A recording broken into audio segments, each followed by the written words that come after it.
رسوله الكريم وعلى آله وصحبه ومن سار على نهجه إلى يوم الدين وسلم تسليما كثيرا أما بعد. ہمارا انشاءاللہ عقیدہ و منہج پر درس رہے گا بھی. اللہ تعالیٰ سے علم نافع اور عمل صالح کی دعا کرتے ہیں. سابقہ درس میں ہم نے سوال نمبر 43, 44 اور 45 لیے تھے کہ جس میں کتابوں پر ایمان لانے کی کیا دلیل ہے، اور اس کے بعد کتابوں پر ایمان لانے کا معنی کیا ہے، اس میں کیا کچھ آتا ہے، اور پھر تیسرا سوال تھا کہ قرآن کریم کے حوالے سے خصوصاً امت پر کیا حقوق ہیں، واجبات ہیں. تو اس کے بعد آج قرآن کریم کے حوالے سے ہی سوال نمبر 46 میں 46 نمبر میں کہ کچھ لوگ قدیم زمانے سے پائے گئے ہیں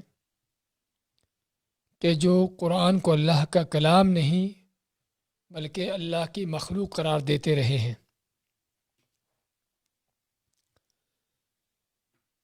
تو اس حوالے سے سوال ہے کہ خلق قرآن کے قائلین کا کیا حکم ہے. تو اس کا جواب یہ ہے کہ قرآن کریم حقیقی طور پر اللہ کا کلام ہے، اللہ تعالیٰ کے بولے ہوئے الفاظ ہیں. اگرچہ وہ ہاتھ سے لکھا جاتا ہے، آنکھوں سے دیکھا جاتا ہے، زبان سے اس کی تلاوت کی جاتی ہے، کانوں سے سنا جاتا ہے، اور دل میں اسے محفوظ کیا جاتا ہے. یہ ساری وہ چیزیں ہیں، ہاتھ ہوں، آنکھیں ہوں، کان ہوں، زبان ہو، دل ہو، یہ ساری وہ چیزیں ہیں کہ جو مخلوق ہیں. لیکن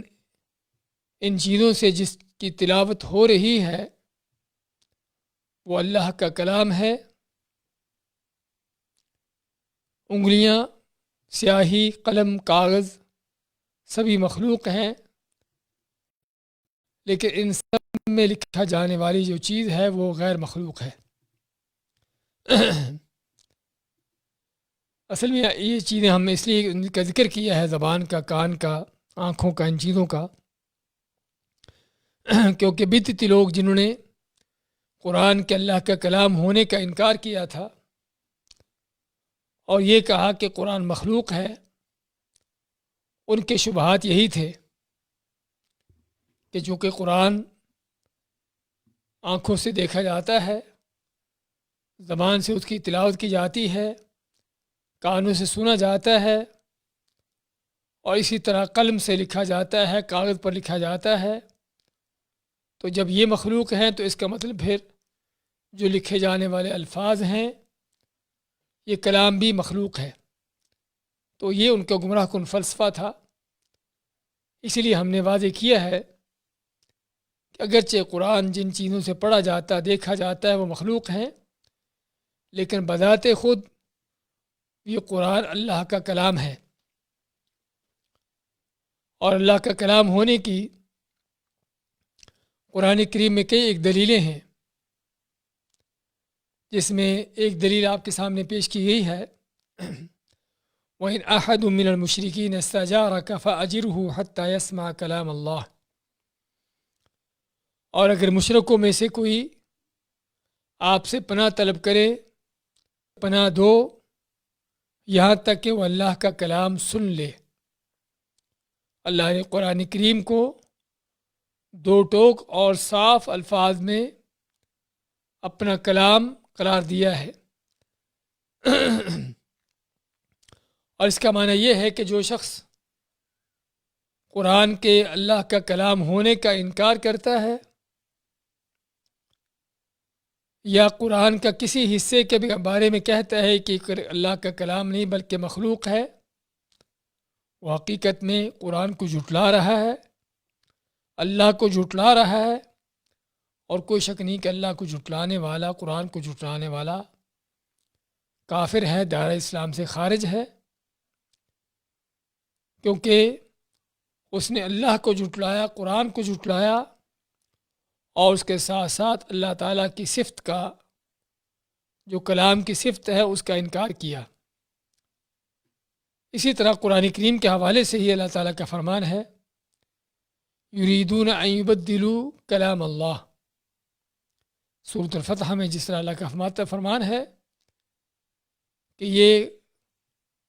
جو جن کا ذکر ہو رہا ہے وہاں پر منافقین کا یا بدو اعراب کا، اللہ ماتا ان کے بارے میں کہ وہ چاہتے ہیں کہ اللہ کے کلام کو بدل دیں، تو اللہ نے وہاں پر بھی اپنے حکم کو، اپنے نازل شدہ قرآن کو کلام کا نام دیا ہے۔ اور اللہ تعالیٰ کا کلام ہونا، اللہ تعالیٰ کا متکلم ہونا، اللہ کا کلام کرنا قرآن کریم میں ایک نہیں بلکہ 10 جگہوں پر اس کا ذکر ہے۔ اور اسی طرح 10 احادیث ہیں جس میں نبی کریم صلی اللہ علیہ وسلم نے اللہ کے کلام کا، اللہ کے متکلم ہونے کا ذکر کیا ہے۔ انبیاء کے حوالے سے اللہ نے جب ذکر کیا تو کیا فرمایا؟ منہم من کلم اللہ۔ انبیاء رسولوں میں سے کچھ وہ بھی تھے کہ جن سے اللہ نے کلام کیا۔ موسیٰ علیہ السلام کے حوالے سے اللہ نے فرمایا وَكَلَّمَ اللَّهُ مُوسَىٰ تَكْلِيمًا، کہ اللہ نے موسیٰ علیہ السلام سے کلام کیا جس طرح کے کلام کیا جاتا ہے، جس طرح اللہ کی ذات کے لائق ہے۔ اور دوسری آیت میں فرمان ہے وَلَمَّا جَاءَ مُوسَىٰ لِمِيقَاتِنَا وَكَلَّمَهُ رَبُّهُ، کہ جب موسیٰ علیہ السلام آئے ہماری ملاقات کے لیے اور اس کے رب نے اس سے کلام کیا۔ اور اسی طرح جنت والوں کو اللہ تعالیٰ سلام کہتے ہوئے سلام کہے گا، جس کا ذکر اللہ نے سورہ یاسین میں بیان فرمایا ہے، سلام قولا من رب الرحیم، کہ سلام کہا جائے گا کس کی طرف سے؟ رب الرحیم کی طرف سے۔ اور اس کے مقابلے میں جہنمیوں کے بارے میں اللہ نے کیا فرمایا ہے؟ وَلَا يُكَلِّمُهُمُ اللَّهُ، اللہ ان سے کلام نہیں کرے گا۔ اس کا مطلب کہ اللہ تعالیٰ جنت والوں سے کلام کرے گا۔ اور پھر حساب کتاب کے حوالے سے نبی کریم صلی اللہ علیہ وسلم کا فرمان ہے مَا مِنْكُم مِّنْ أَحَدٍ إِلَّا سَيُكَلِّمُهُ رَبُّهُ۔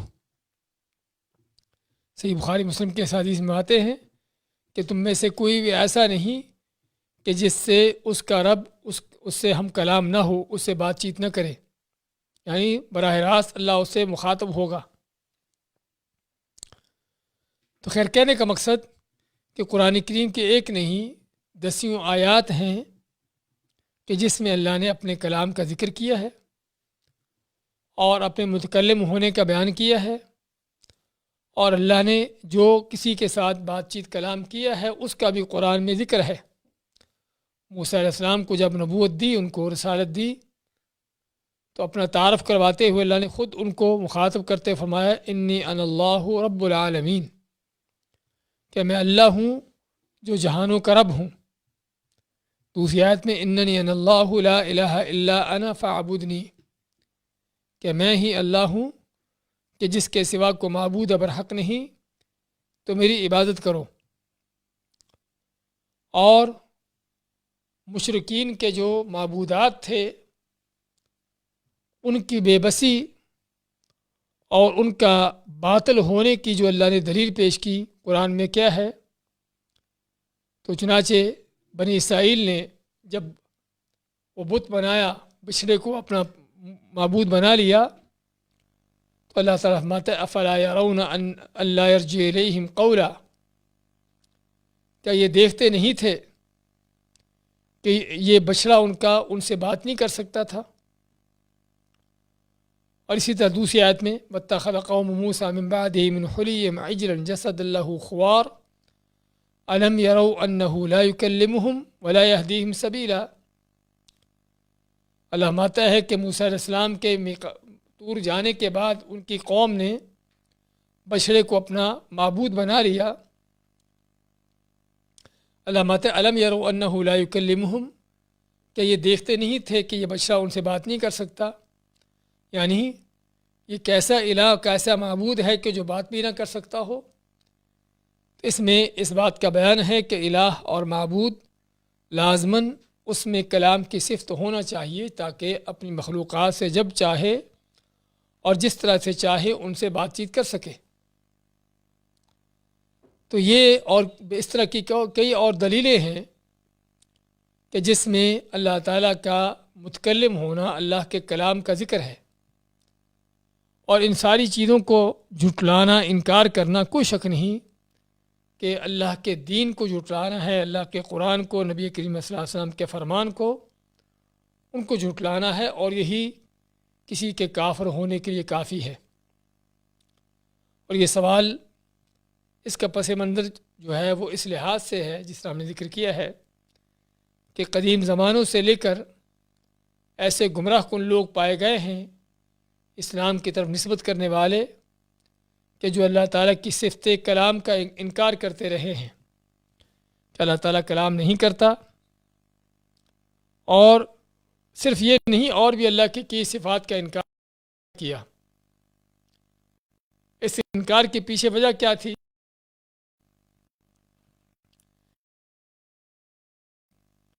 جو ان کے عقلی قیاسات تھے اور عقلی ان کے جو تھے ثابت کرتے ہیں، تو اللہ بھی کلام کرتا ہے تو ہم بھی کلام کرتے ہیں، تو اس کا مطلب کہ ہم نے اللہ کو اپنے جیسا بنا دیا۔ اور یہ صرف ان کا شیطانی شبہ تھا۔ اللہ تعالیٰ نے قرآن کریم میں ہی اپنی کئی صفات کا ذکر کیا ہے،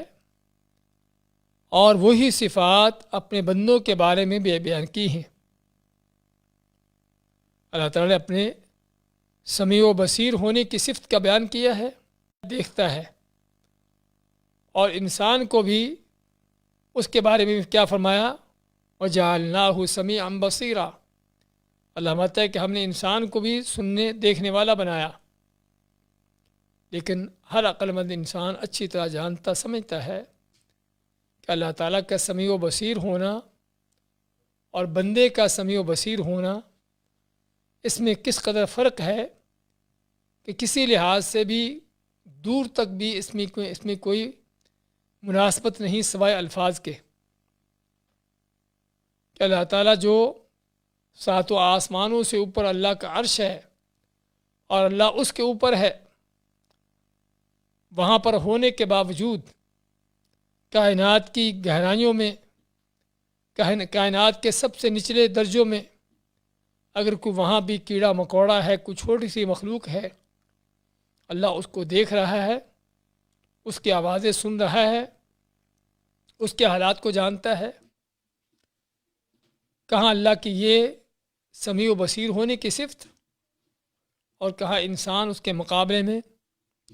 کہ جو کان پر رینگتی ہوئی چونٹی کی آواز بھی اس کو سنائی نہیں دیتی۔ آدمی کھڑا ہو زمین پر، کوئی چونٹی چل رہی ہو، وہ اس کو دکھائی نہیں دیتی۔ تو لیکن صرف شیطان ہے کہ جو بعض اوقات بندوں کو بہکاتا ہے، گمراہ کرتا ہے، کہ جب بندے قرآن و سنت کا رستہ چھوڑ جاتے ہیں۔ اور اس لیے بار بار اس بات کی تنبیہ کی جاتی ہے کہ ایک مسلمان کو اشد ترین ضرورت ہے کہ ہمیشہ اپنا عقیدہ، اپنا منہج، اپنے طور طریقے، اپنے انداز، ان کو قرآن و سنت کے مطابق ڈھالے، اس کے مطابق بنائے، اور جب بھی اللہ اس کے رسول کی بات آ جائے اس کو من و عن قبول کرے، وہاں پر کسی طرح کی کوئی اس کی کوئی ہیلے حجتے نہ ہوں، کیونکہ یہی ہیلے حجتے ہیں، یہی چیزیں ہیں کہ جو دل کے ٹیڑھا پن ہونے کا سبب بنتی ہیں، اور پھر انسان کہاں سے کہاں گمراہ ہو کر پہنچ جاتا ہے۔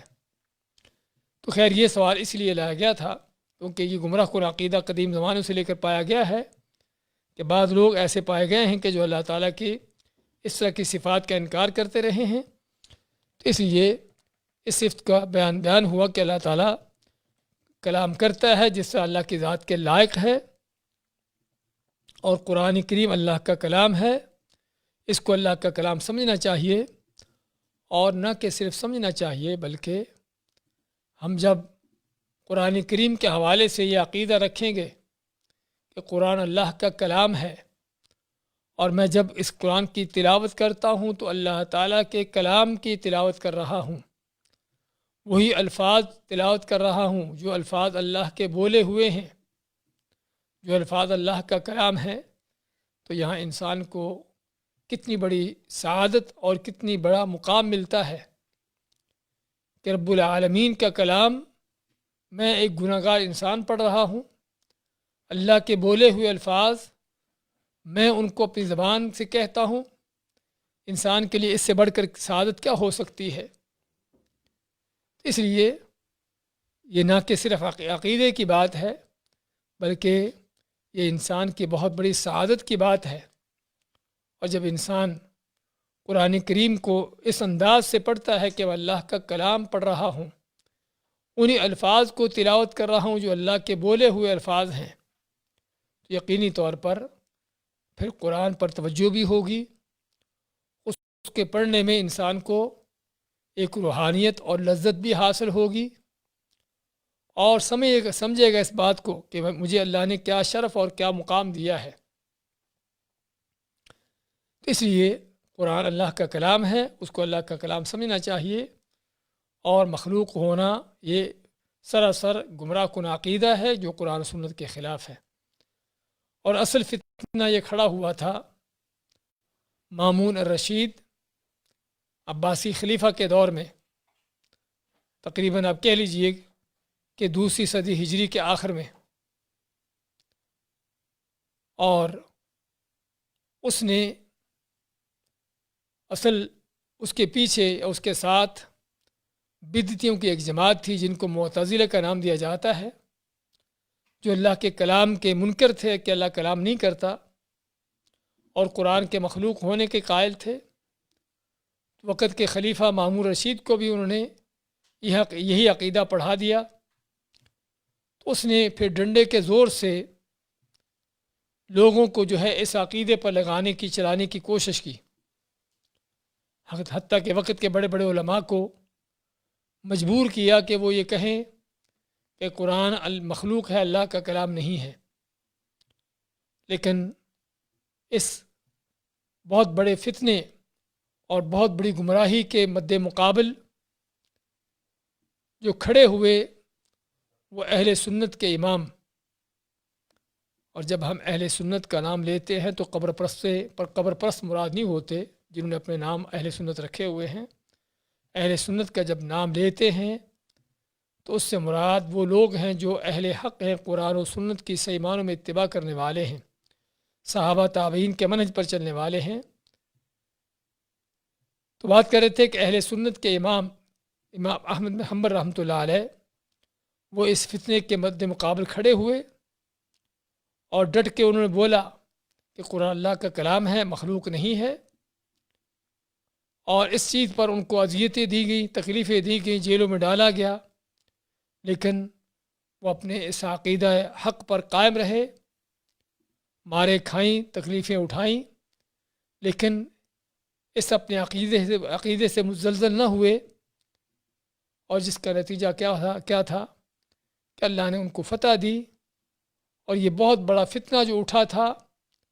وہ ختم ہو کے رہ گیا۔ لیکن اس طرح کی چیزیں ہمیں جاننا ضروری اس لیے ہیں کیونکہ آج ہم ان فتنوں کے دور میں ہیں کہ جب وہ گمراہیاں جو کسی بھی وقت کسی زمانے میں پائی گئی تھیں، آج وہی گمراہیاں پھر سے سر اٹھا رہی ہیں۔ تو ان حالات میں ایک مسلمان کو پتہ ہونا چاہیے کہ اس کا عقیدہ کیا ہے، اس کا ایمان کیا ہے،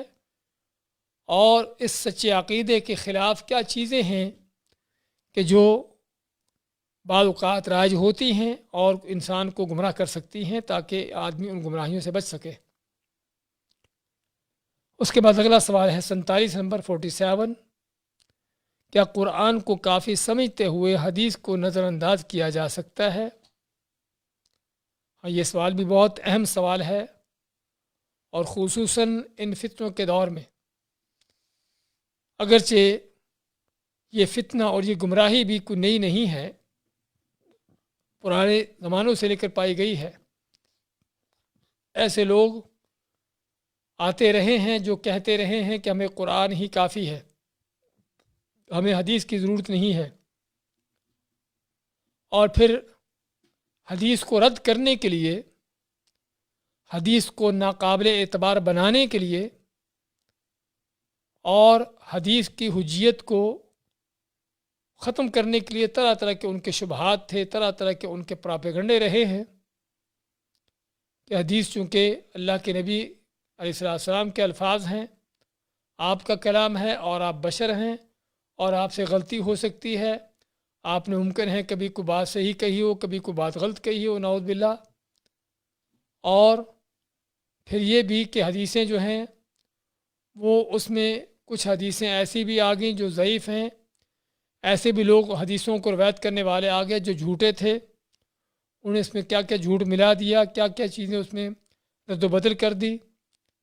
اس کا مطلب یہ ہوا کہ حدیث جو ہے وہ قابل اعتبار نہیں رہی۔ یہ ان گمراہ کن لوگوں کے پراپیگنڈے رہے ہیں کہ جس کا مقصد ان کا لوگوں کو حدیث کی اس سے پھیر کر یہ کہنا کہ صرف قرآن کافی ہے، اور حقیقت میں یہ جو کہتے ہیں کہ قرآن کافی ہے، اگر قرآن کو کافی سمجھتے تو حدیث کو بھی لازمی اس پر ایمان لاتے، حدیث کو بھی لازماً لیتے۔ لیکن بعض اوقات دین کے دشمنوں کا دین دشمنی کا انداز ایسا ہوتا ہے کہ وہ دو ٹوک طور پر نہیں کہتے کہ ہم اس چیز کو نہیں مانتے، وہ دو ٹوک پر نہیں کہتے کہ ہم قرآن و سنت کو نہیں مانتے، ہم اسلام کے منکر ہیں، لیکن ایسی سازشیں کریں گے کہ جس کا نتیجہ یہ ہوگا کہ آدمی دین سے گمراہ ہو جائے۔ تو چنانچہ جس طرح ہم بات کر رہے تھے کہ یہ بھی گمراہ کن لوگ بہت عرصے سے پائے جاتے ہیں جو اپنے آپ کو قرآنی کہلاتے ہیں، اور ہمارے ہاں ان کو منکرین حدیث کا یا پرویزیوں کا نام دیا جاتا ہے کہ جو کہتے ہیں کہ حدیث کی ضرورت نہیں، اور جس طرح ان کے پراپیگنڈوں کا بعض کا شبہات کا ہم نے ذکر کیا، اور بھی کہ ان کے شبہات ہیں لیکن تفصیل میں جانے کے وقت نہیں ہے۔ تو اس حوالے سے یہ سوال ہے، اور میں سوالوں کے ساتھ ساتھ اس کا پس منظر، اس کے بیک گراؤنڈ اس لیے بتاتا ہوں تاکہ ہم کو پتہ چلے کہ سوال کیوں ضروری ہے، اس کو جاننا کیوں ضروری ہے کہ اس دور کے فتنوں میں سے ایک فتنہ ہے کہ جسے ہمیں پہچاننے کی جاننے کی ضرورت ہے۔ تو چنانچہ اس کا جواب کیا ہے کہ قرآن کو کافی سمجھتے ہوئے حدیث کو نظر انداز نہیں کیا جا سکتا، کیونکہ دونوں ایک دوسرے کے لازم و ملزوم ہیں۔ قرآن اللہ کا کلام ہے تو حدیث بھی اللہ کی طرف سے نازل شدہ ہے،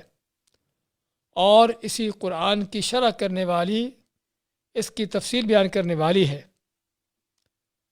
اس کی دلیل کیا ہے کہ حدیث قرآن کی شرح کرنے والی ہے؟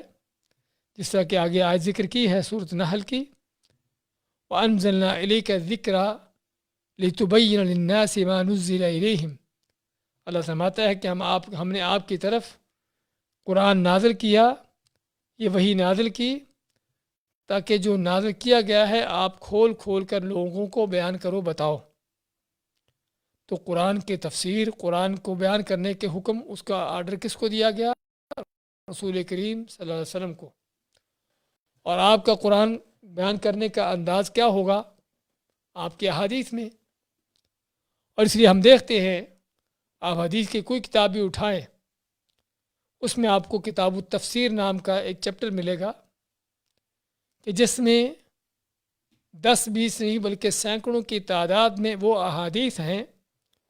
کہ جس میں رسول کریم صلی اللہ علیہ وسلم نے خود قرآن کریم کی تفسیر بیان فرمائی ہے، اس لیے کہ آپ کی اہم ترین ذمہ داری یہ تھی کہ اللہ کی طرف سے آنے والے احکامات کو، قرآن کو لوگوں کے سامنے کھول کر بیان کریں۔ اور اصل صرف آپ ہی کا نہیں بلکہ ہر نبی رسول کا مقصد بھی یہی ہوتا ہے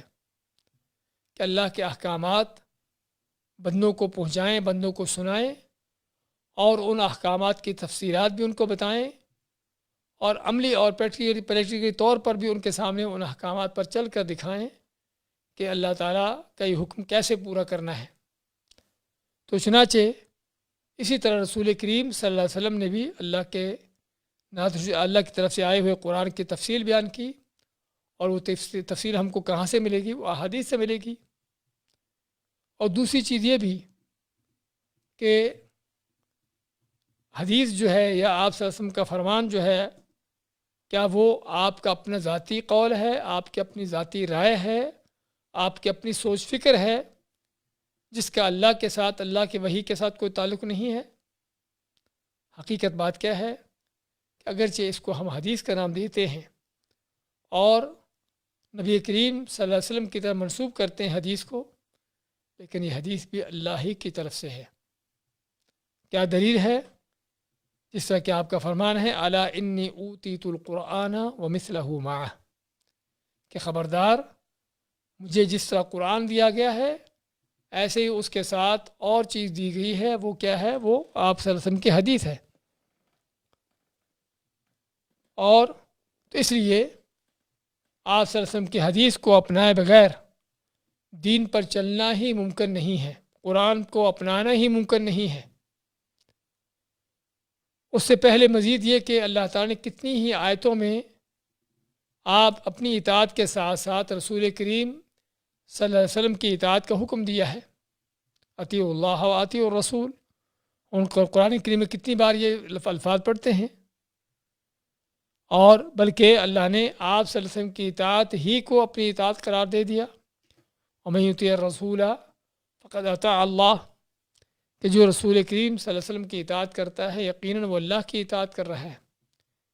اور حقیقت میں آپ کا رسول ہونے کا معنی بھی یہی ہے۔ رسول کے معنی بھیجا ہوا،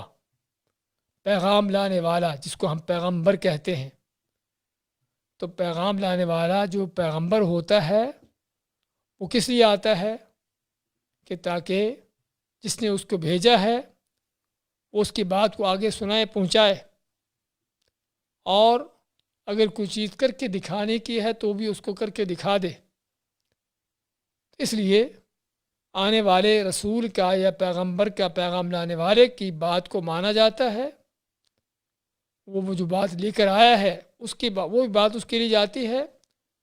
اور اگر اس بات کی کوئی وضاحت کرتا ہے تو تب بھی اس کی بات کو سنا جاتا ہے،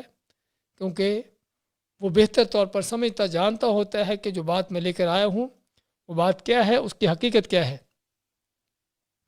تو آپ صلی اللہ علیہ وسلم کو رسول ماننے کا تقاضا بھی یہی ہے کہ اگر رسول مانا ہے، اللہ کے رسول ہیں آپ، تو اللہ تعالیٰ کی طرف سے بھیجے ہوئے پیغامات جو سنا رہے ہیں،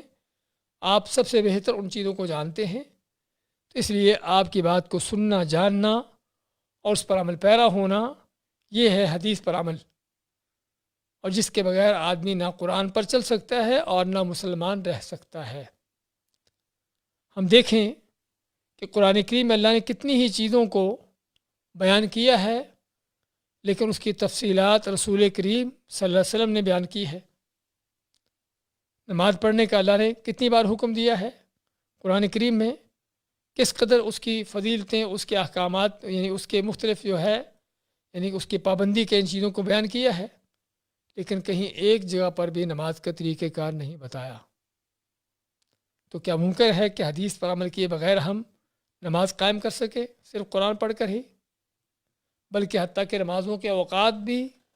اشارتاً آئے ہیں، لیکن ان کی تفصیلات کہ کب شروع ہوتا ہے کب ختم ہوتا ہے اس کی کوئی تفصیل نہیں۔ نمازوں کی رکعتیں کتنی ہیں، ان کی تعداد کیا ہے،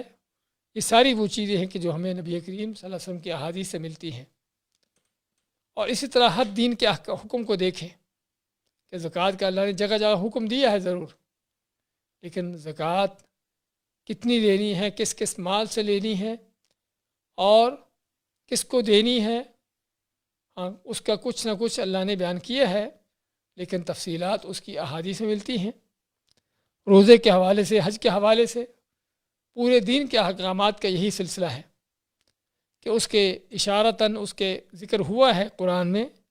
لیکن اس کی تفصیلات آگے نبی کریم صلی اللہ علیہ وسلم کی احادیث میں ہیں۔ اس لیے قرآن پر تبھی عمل ہو سکتا ہے جب آدمی حدیث پر عمل پیرا ہوگا، حدیث کو سمجھے گا، سیکھے گا اس پر عمل پیرا ہوگا، اور اگر وہ حدیث کا انکار کرتا ہے کہ مجھے حدیث کی ضرورت نہیں ہے اور قرآن ہی کافی ہے،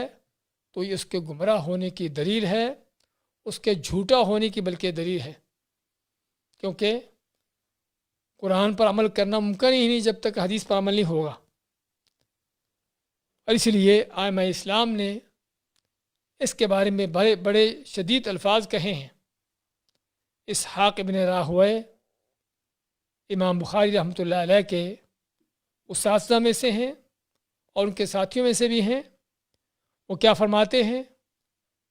فرماتے ہیں من بلغہ عن رسول اللہ صلی اللہ علیہ وسلم خبر یقر بصحتہ ثم ردہ بغیر تقیۃ فہو کافر۔ فرماتے ہیں امام اسحاق بن راہویہ کہ جس کو نبی کریم صلی اللہ علیہ وسلم کی کوئی حدیث مل جائے، اور ایسی حدیث جو صحیح ہو، جس کے بارے میں علماء کا حکم ہو کہ حدیث صحیح ہے، اور پھر بغیر کسی تقیے کے معنی آدمی بعض اوقات کسی ڈر خوف سے کوئی بات چھپا لیتا ہے، اس کے بغیر اس کا انکار کرتا ہے، اس کو نہیں مانتا، تو کیا ہے؟ فہو کافر، تو یہ شخص کافر ہو جاتا ہے۔ اور اس طرح علامہ سیوطی رحمۃ اللہ علیہ فرماتے ہیں کہ جس نے نبی کریم صلی اللہ علیہ وسلم کی کسی حدیث کا انکار کیا، چاہے وہ حدیث قولی ہو یا فعلی ہو، تو اس کا حکم کیا ہے؟ وہ ایسا کرنے سے کافر ہو جاتا ہے، دائرہ اسلام سے خارج ہو جاتا ہے، اور قیامت کے دن اس کا حشر جو ہے وہ کافروں، یہودیوں، عیسائیوں، کسی اور کافر کے ساتھ رہے گا۔ اس طرح اس دور کے بھی جو بڑے علماء کی کمیٹی ہے، ان کا کہنا ہے کہ جو سنت پر عمل سے انکار کرتا ہے وہ کافر ہے، کیونکہ اللہ اس کے رسول کو جھٹلا رہا ہے اور مسلمانوں کے اجماع کا انکار کر رہا ہے۔ تو خیر، کہنے کا مقصد کہ اللہ تعالیٰ نے قرآن کریم میں کئی جگہوں پر اور احادیث میں آپ صلی اللہ علیہ وسلم نے بھی اس چیز کو کھل کر بیان کیا کہ حدیث جو ہے وہ کس قدر اس پر عمل کرنا ضروری ہے۔ اور جہاں تک منافقوں کا، دین کے دشمنوں کا، حدیث کے منکروں کا رد ہے، ان کے شبہات ہیں کہ حدیث کے بارے میں پتہ نہیں کہ اللہ کے نبی صلی اللہ علیہ وسلم کہیں آپ انسان ہیں، کوئی ایسی بات بھی کہہ دیتے ہیں، کوئی صحیح ہو، کبھی کوئی آپ غلط بات بھی کہہ سکتے ہیں۔ اس کا جواب کیا ہے؟ اس کا جواب ابو داؤد اور مسند احمد کی صحیح حدیث ہے۔ عبداللہ ابن عمر رضی اللہ تعالیٰ عنہ آپ صلی اللہ علیہ وسلم کی حدیثیں لکھتے تھے، تو بعض لوگوں نے ان کو کہا کہ تم آپ صلی اللہ علیہ وسلم کی ہر حدیث کو لکھ لیتے ہو، آپ بشر ہیں، ممکن ہے آپ سے کوئی غلط بات بھی کہہ دی جائے۔ تو عبداللہ ابن عمر رضی اللہ تعالیٰ نے آپ کے پاس اس بات کا ذکر کیا کہ آپ کی حدیثیں لکھتا ہوں، لیکن مجھے کچھ لوگوں نے اس سے روکا ہے، اور روکنے کی وجہ یہ بیان کی ہے۔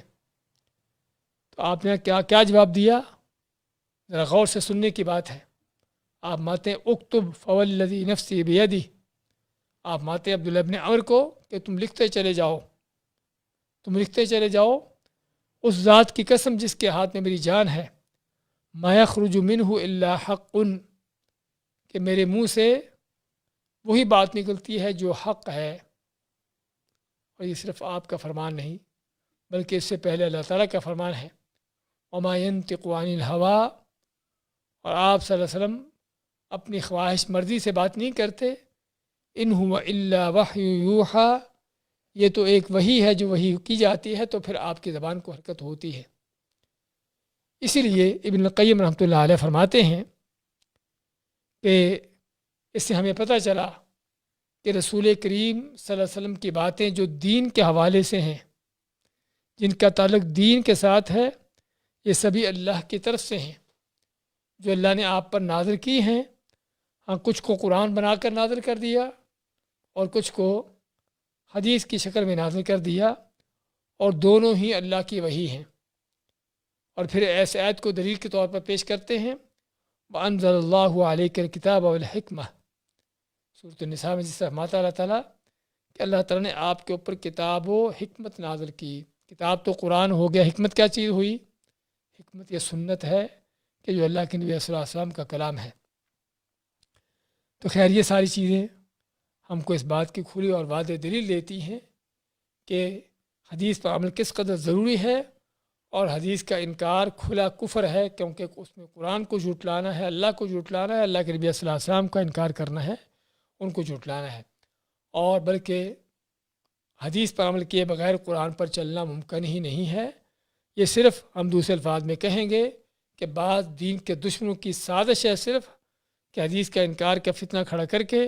لوگوں کو گمراہ کرنے کا، ورنہ ممکن ہی نہیں کہ آدمی حدیث کے بغیر قرآن پر چل سکے، دین کے احکامات پر چل سکے۔ اور تیسرا سوال، سوال نمبر 48 کیا ہے کہ رسولوں پر ایمان لانے کی کیا دلیل ہے؟ ہم نے سابقہ سوالوں میں کتابوں کا ذکر پڑھا ہے، ایمان کے ارکان میں سے اللہ پر ایمان ہے، اور اس کے بعد فرشتوں پر ایمان ہے، پھر کتابوں پر ایمان ہے۔ تو کتابوں پر ایمان کے حوالے سے بات چیت مکمل کی۔ اس کے بعد چوتھا جس چیز پر ایمان ہے وہ کیا ہے؟ رسولوں پر ایمان۔ اور سب سے پہلا سوال رسولوں پر ایمان کے حوالے سے یہ ہے کہ اس کی دلیل کیا ہے کہ رسولوں پر ایمان لانا ضروری ہے۔ پہلی بات تو رسولوں پر ایمان لانے کا حکم کیا ہے کہ رسولوں پر ایمان لانا دین کا رکن ہے، اسلام کا رکن ہے، کوئی چھوٹی موٹی چیز نہیں ہے۔ اور دوسری بات یہ ہے کہ اس کی کیا دلیل ہے رسولوں پر ایمان لانے کی۔ اور رسولوں پر ایمان لانے کی دلیل قرآن کریم میں ایک نہیں بلکہ دسیوں دلیلیں ہیں، اور اس طرح احادیث بھی کی ایک ہیں، بہت ہیں، اور قرآن و حدیث کے ساتھ ساتھ عقل بھی تقاضا کرتی ہے کہ نبیوں پر رسولوں پر ایمان لایا جائے۔ تو یہ چنانچہ قرآن کریم کی دلیلوں میں سے ایک آیت جو آپ کے سامنے دی گئی ہے کہ والذین آمنوا باللہ ورسولہ ولم یفرقوا بین احد منہم اولئک سوف یؤتیہم اجورہم۔ سورۃ النساء میں اللہ فرماتا ہے کہ وہ لوگ جو ایمان لائے اللہ پر، اس کے رسول پر، اس کے رسولوں پر، ولم یفرقوا بین احد منہم، اور ان میں سے کسی میں فرق نہیں کیا، تو یہ وہ لوگ ہیں جن کو اللہ تعالیٰ ان کا اجر دے گا۔ اور بلکہ اس سے پہلی آیت کو اگر ملا دیا جائے ساتھ تو یہ بھی پتہ چلے گا کہ رسولوں پر ایمان لانا تو رکن ہے، فرض ہے، لیکن اس سے انکار کرنا کیا ہے؟ اس کا انکار کرنا کفر ہے۔ اسی اللہ فرماتا ہے اسی سورۃ النساء کی اس سے پہلی والی آیت میں والذین یکفرون باللہ ورسولہ ان الذین یکفرون باللہ ورسولہ ویریدون ان یفرقوا بین اللہ ورسولہ، کہ بے شک وہ لوگ جو کفر کرتے ہیں اللہ اس کے رسول سے اور چاہتے ہیں کہ فرق کریں اللہ اس کے رسولوں کے درمیان۔ فرق کرنے کا معنی کہ کسی کو پر ایمان لائیں، کسی کو پر ایمان نہ لائیں۔ اور اسی میں آگے ویقولون، اور کہتے ہیں نؤمن ببعض ونکفر ببعض، کہ ہم بعض پر ایمان لاتے ہیں اور بعض سے کفر کرتے ہیں، بعض کا انکار کرتے ہیں۔ اللہ فرماتا اولئک هم الکافرون حقا، کہ یہی ہیں جو پکے ٹھکے کافر ہیں۔ وَأَعْتَدْنَا لِلْكَافِرِينَ عَذَابًا مُهِينًا، اور ایسے کافروں کے لیے ہم نے پھر تیار کیا ہے رسوا کن عذاب۔ تو جس میں رسولوں پر ایمان نہ لانے کا نتیجہ کیا ہے؟ کھلا کفر ہے، اور جس کا انجام ہمیشہ ہمیشہ کا عذاب ہے۔ تو بات کر رہے تھے کہ رسولوں پر ایمان لانے کی دلیل تو کئی ایک ہیں۔ آمن رسول ما انزل الیہ من ربہ والمؤمنون، اس میں بھی کل آمن باللہ وملائکتہ وکتبہ ورسلہ، کہ سبھی ایمان لائے اللہ پر، اس کے فرشتوں کتابوں پر اور اس کے رسولوں پر۔ اور اسی طرح یعنی کہ ہم بات کر رہے تھے کہ رسولوں پر ایمان لانے کی دلیلیں قرآن کریم میں سے بھی ہیں، اور حدیث میں ہم نے جو ذکر کیا تھا، حدیث جبریل جو ہے، جب آپ سے پوچھا گیا کہ ایمان کے ارکان کیا ہیں، تو آپ نے ان تؤمن باللہ وملائکتہ وکتبہ ورسلہ، چوتھا رکن آپ نے جو بیان کیا وہ کیا ہے؟ رسولوں پر ایمان۔ تو قرآن و حدیث کی دلیل تو بڑی واضح ہیں، اور اس کے ساتھ ساتھ عقل بھی اسی بات کا تقاضا کرتی ہے کہ رسولوں پر ایمان لایا جائے۔ عقل بھی رسولوں پر ایمان لانے کا تقاضا کرتی ہے۔ وہ کیسے؟ وہ اس طرح سے کہ پہلی بات تو انسان کی تخلیق کا پیدا ہونے کا جو مقصد ہے وہ اللہ کی عبادت ہے، اور ممکن نہیں کہ آدمی خود بخود اپنے ہی دل دماغ سے اللہ کی عبادت کا کوئی طریقہ بنا لے۔ ہاں، تو اللہ تعالیٰ کی عبادت کیسے کرنا ہے، اللہ ہم سے کس طرح کی عبادت چاہتا ہے، ہاں یہ ہمیں کہاں سے پتہ چلے گا؟ انہی نبی اور رسولوں کے ذریعے سے۔ نبی اور رسولوں سے پتہ چلے گا کہ اللہ تعالیٰ ہم سے کس طرح کی عبادت چاہتا ہے، کیونکہ نبی اور رسول یہ وہ ہستیاں ہیں کہ جو شریعت کے اعتبار سے بندوں کو احکامات دینے کے اعتبار سے اللہ اور بندوں کے درمیان واسطہ ہے۔ واسطہ ہونے کا معنی کہ اللہ کی طرف سے وحی ان نبی اور رسولوں کو ملتی ہے، اور پھر وہ اسی چیز کو بندوں پر بیان کرتے ہیں، ان کے سامنے واضح کرتے ہیں۔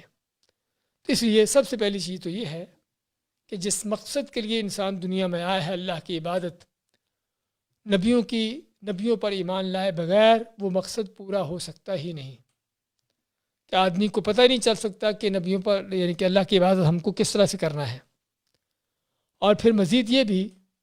عقلی دلیل جو ہے نبی رسولوں پر ایمان لانے کی، وہ یہ بھی کہ انسان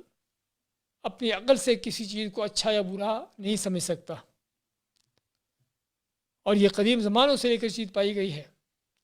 کہ جس معاشرے، جس ماحول، جس ملک نے بھی، جس قوم نے بھی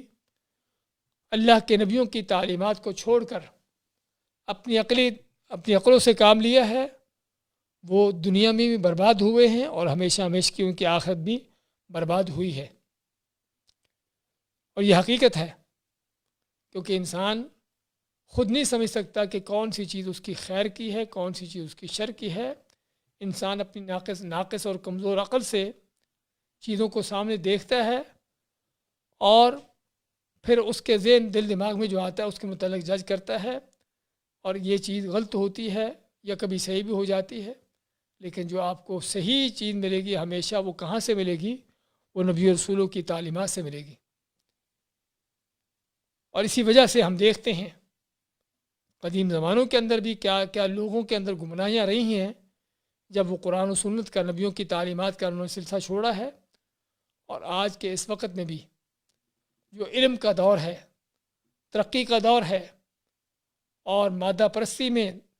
اور ان چیزوں میں مسلمان بہت آگے بڑھ چکا ہے، لیکن اس ترقی کے ساتھ ساتھ کیا ہے؟ یہ ترقی جو ہے دنیاوی ترقی ہے، لیکن اس ترقی میں لوگوں کی عقلوں نے کیا فیصلے کیے ہیں کہ وہ جرم، وہ بے حیائیاں، وہ بدکاریاں، حتیٰ کہ وہ چیزیں جو انسان کی عقل کے بھی خلاف ہیں، آج وہ چیزیں لوگوں کے ہاں ان کے قانون بن رہے ہیں، ان کے ملک کے نظام اس کے مطابق چل رہے ہیں، اور ایسے بدکار اور بیہودہ گرے ہوئے شخص جو ہیں، لوگ جو ہیں، ان کے ہاتھ میں وہ ملک کی، قوم کی قیادت ہوتی ہے۔ تو وہاں کی پارلیمنٹوں میں وہاں پر جو فیصلے ہوتے ہیں کیا ہوتے ہیں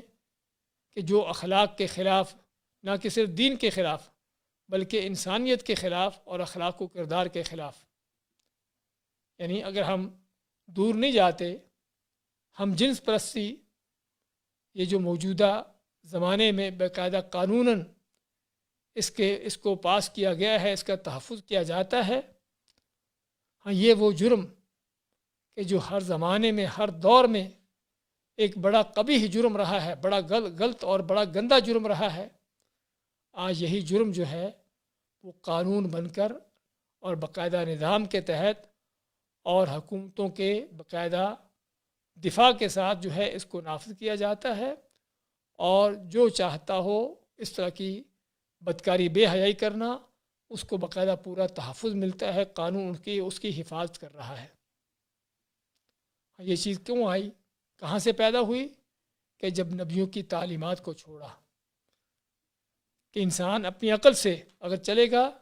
تو پھر اس کی عقل اس کو یہاں تک لے آئے گی، اور بلکہ اس سے بھی آگے لے جائے گی۔ اس لیے نبیوں رسولوں کا ہونا انسانی فطرت کا تقاضا ہے، عقل کا تقاضا ہے، کہ نہ تو انسان اللہ تعالیٰ کی عبادت کر سکتا ہے نبیوں کی تعلیمات کے بغیر، اور نہ ہی اللہ تعالیٰ کیا چاہتا ہے کیا نہیں چاہتا اس چیز کو جان سکتا ہے،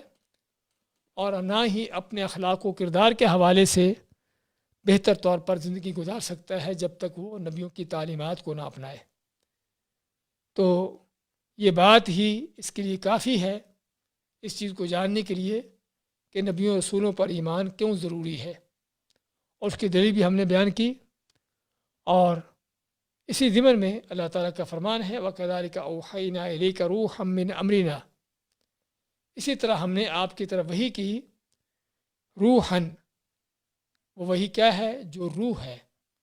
جو انسانیت کی روح کی، انسان کی روح کی غذا ہے۔ ما كنت تدری ما الکتاب ولا الایمان، اور تو لوگوں کا کیا حال ہوگا؟ اللہ تعالیٰ جہانوں کے سردار نبیوں کے امام کے بارے میں فرماتا ہے کہ تم نہیں جانتے تھے کہ کتاب کیا ہوتی ہے، ایمان کیا ہوتا ہے۔ لیکن یہ صرف اللہ تعالیٰ ہی ہے کہ جو بندوں کی رہنمائی کرنے کے لیے نبیوں کو، رسولوں کو بھیجتا ہے، ان کو تعلیم دیتا ہے، ان کی تربیت کرتا ہے، اور پھر آگے ان سے لوگوں کی امامت کا، ان کی پیشوائی کا کام لیتا ہے کہ جو لوگوں کو اللہ کے دین پر، اخلاق و کردار کے صحیح ضابطوں پر چلانے والے ہوں۔ اس لیے رسولوں پر ایمان کے حوالے سے ہم کہیں گے اس کی دلیل قرآن سے بھی ہے، اس کی دلیل سنت سے بھی ہے، اور اسی پر امت مسلمہ کا اجماع ہے۔ تو چنانچہ کسی ایک نبی کا بھی انکار کر دینا کفر ہے، آدمی دین سے خارج ہو جاتا ہے۔ یعنی نہ کہ صرف رسول کریم محمد صلی اللہ علیہ وسلم کا انکار کرنا، بلکہ آپ سے پہلے کسی زمانے میں بھی، کسی وقت میں بھی کوئی اللہ کا جو نبی رسول گزرا ہے اس کا انکار کر دینا کہ میں اس کو نہیں مانتا، اور جب کہ اللہ نے قرآن کریم میں اس کو نبی کے طور پر اس کا ذکر کیا ہے، اور احادیث میں اللہ کے نبی صلی اللہ علیہ وسلم نے ان کے بارے میں بتا دیا ہے، تو پھر بھی اس کا انکار کرتا ہے تو وہ دین اسلام سے خارج ہو جاتا ہے۔ کس لیے؟ کہ اس نے ایک اسلام کے رکن کا انکار کیا، قرآن کو جھٹلایا، حدیث کو جھٹلایا اور اپنی منمانی کی۔ تو کہنے کا مقصد کہ نبیوں پر ایمان، اس کی دلیل قرآن سے، سنت سے اور اجماع امت سے، اور اس سے عقل بھی اسی بات کا تقاضا کرتی ہے کہ نبیوں پر ایمان لایا جائے، کیونکہ اس کے بغیر انسان کی ہدایت، اس کی فلاح کامیابی ممکن ہی نہیں ہے۔ بارک اللہ فیکم جزاکم اللہ خیر۔ تو آج کے ہمارے 3 سوالات، جس میں ہم نے خلق قرآن کے حوالے سے بیان کیا کہ فتنہ ہے، بہت بڑا گمراہی ہے کہ جس سے انسان کو بچنا چاہیے۔ اس کے بعد اس بات کا ذکر ہوا کہ قرآن کو کافی سمجھتے ہوئے حدیث کو نظر انداز کرنا کیسا ہے۔ ہاں، یہ بھی ہم نے بتایا کہ کفر ہے، کیونکہ اس کا صاف سمانا قرآن اور حدیث کو جھٹلانا ہے۔ اور اس سے تیسرا سوال کہ رسولوں پر ایمان لانے کی دلیل کیا ہے، تو ہم نے اس سوال کا پس منظر بیان کیا کہ رسولوں پر ایمان لانا کیوں ضروری ہے، کہ اس کے بغیر نہ تو انسان اللہ کی عبادت کر سکتا ہے، اور نہ ہی اللہ تعالیٰ کے پسند اور ناپسند کو جان سکتا ہے، اور بلکہ اپنے اخلاقی لحاظ سے بھی اپنے لیے کوئی ایسا ضابطہ مقرر نہیں کر سکتا کہ جس سے وہ بہتر زندگی گزار سکے۔ تو اس لیے نبی رسولوں کی تعلیمات بندوں کے لیے بہت ضروری ہیں تاکہ ان کے معاملات کی اصلاح ہو۔ بارک اللہ فیکم جزاکم اللہ خیر۔ جی ہاں،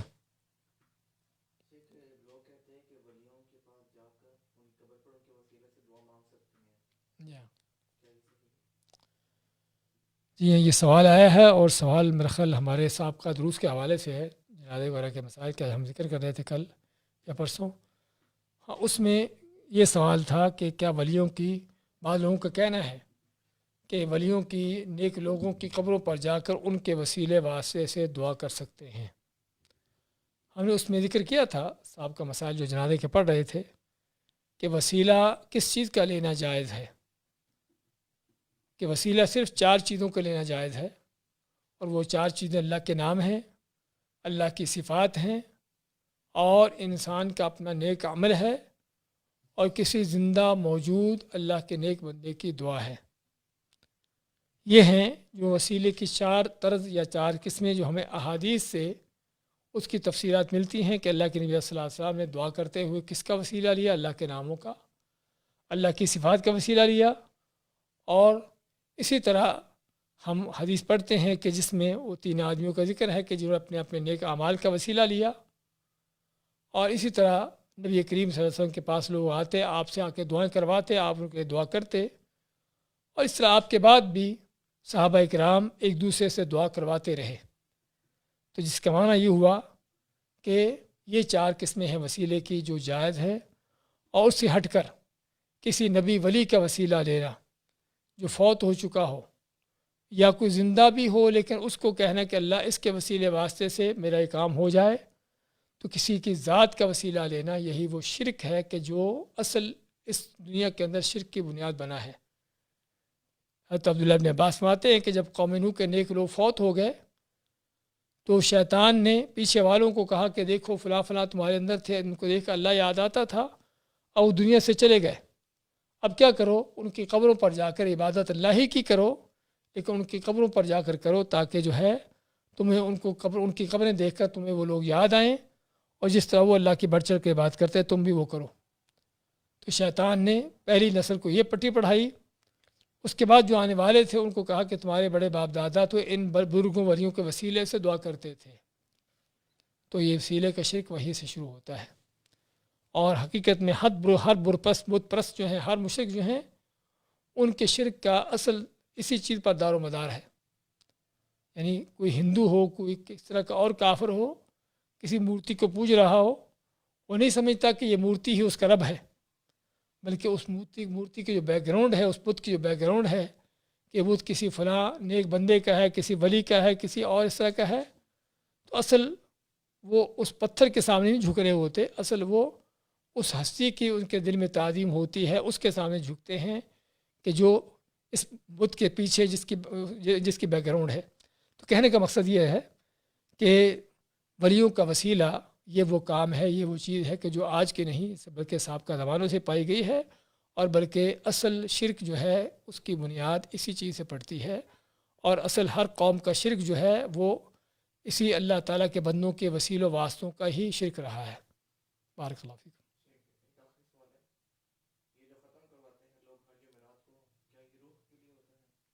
روح کے لیے، ہاں جی، سوال کیا گیا ہے کہ جو لوگ ختم کرواتے ہیں، بعض جمعراتوں کو کرواتے ہیں، بعض انہوں نے اور کوئی دن فکس کیے ہوتے ہیں، کیا یہ روح کے لیے ہوتا ہے؟ روح سے مراد کیا ہے؟ یعنی کیا جو فوت ہو چکے ان کے لیے ہے؟ اللہ عالم، اس میں حقیقت میں ہمارے ملاؤں کے مختلف طرح کے ان کے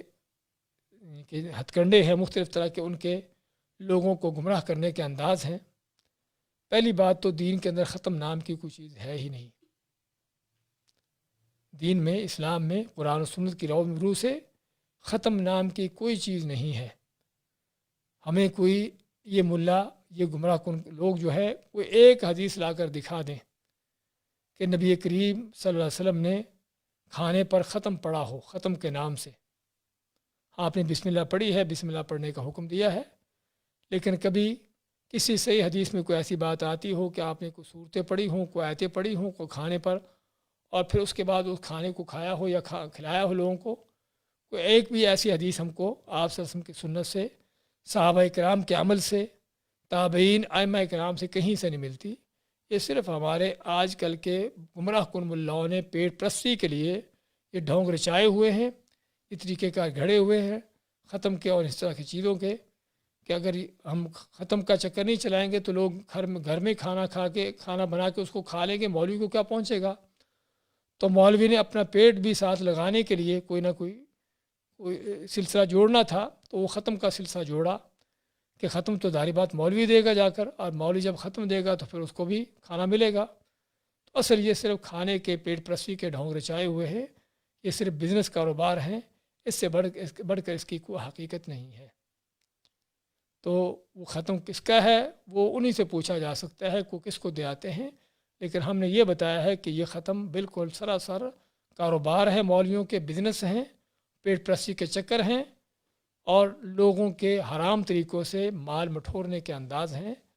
ورنہ ان کی کوئی شرعی طور پر حقیقت نہیں ہے۔